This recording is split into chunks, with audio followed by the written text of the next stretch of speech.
Israel தலைநகர் அருகே பஸ்கள் வெடிகுண்டு தாக்குதல் நடத்தப்பட்ட நிலையில் இது பயங்கரவாத சம்பவமாக இருக்கலாம் என சந்தேகிக்கப்படுகிறது. பல பஸ்களில் இருந்து வெடிகுண்டுகள் மீட்கப்பட்டுள்ளதாகவும் தகவல் வெளியாகியுள்ளது. தலைநகர் டெல் அவிவ் அருகே பல்வேறு வாகன நிறுத்துமிடங்களில் 3 பஸ்கள் வெடித்து நெருப்பு கோலமாக மாறியது.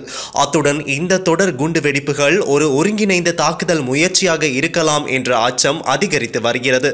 வெளியான புகைப்படம் ஒன்றில் பஸ் ஒன்று மொத்தமாக தீக்கிரையாகி உருக்குலைந்து காணப்படுகிறது. பேட்சியம் பகுதியில் நிறுத்தப்பட்டிருந்த 3 பஸ்களிலேயே வெடிகுண்டு வெடித்துள்ளது. இதுவரை உயிர் அபாயம் தொடர்பில் தகவல் ஏதும் வெளியாகவில்லை. இந்த சம்பவத்தின் பின்னணி குறித்து இஸ்ரேல் பாதுகாப்பு அமைப்புகள் விசாரணை நடத்தி வருகிறது. இதனிடையே 4 முதல் 5 கிலோகிராம் வரை எடையுள்ள வெடிக்கும் சாதனங்கள் கண்டுபிடிக்கப்பட்டதாக பாதுகாப்பு வட்டாரம் தெரிவித்துள்ளது. இவை நாளை காலை வெடிக்க செய்து நூற்றுக்கணக்கான பொதுமக்களை கொல்லும் நோக்கம் கொண்டதாக இருக்கலாம் என்றும் சந்தேகிக்கப்படுகிறது. ஒவ்வொரு வெடிகுண்டிலும் வெடிக்கும் நேரத்தை கட்டுப்படுத்தும் கருவிகள் பொருத்தப்பட்டுள்ளது. இந்த நிலையில் இஸ்ரேலிய பாதுகாப்பு அமைச்சர் இஸ்ராயல் காட்ஸ் அறிக்கையொன்றில் குறிப்பிடுகையில் இது பாலஸ்தீன பயங்கரவாத அமைப்புகளின் பயங்கரவாத தாக்குதல் என்று தெரிவித்துள்ளார். மேலும் பயங்கரவாதிகளை இறுதி வரை வேட்டையாடுவோம், முகாம்களில் உள்ள பயங்கரவாத உள்கட்டமைப்பை அழிப்போம் என்றும் அவர் குறிப்பிட்டுள்ளார்.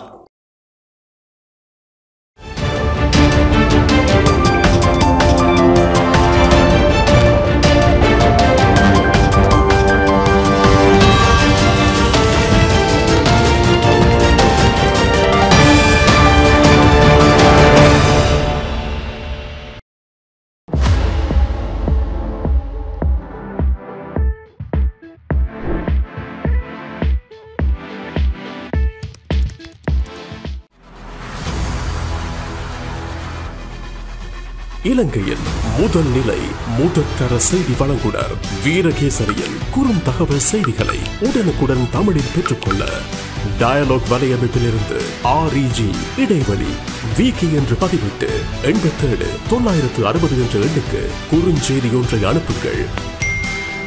வீரகேசரி செய்தியுடன் இணைந்திருங்கள்.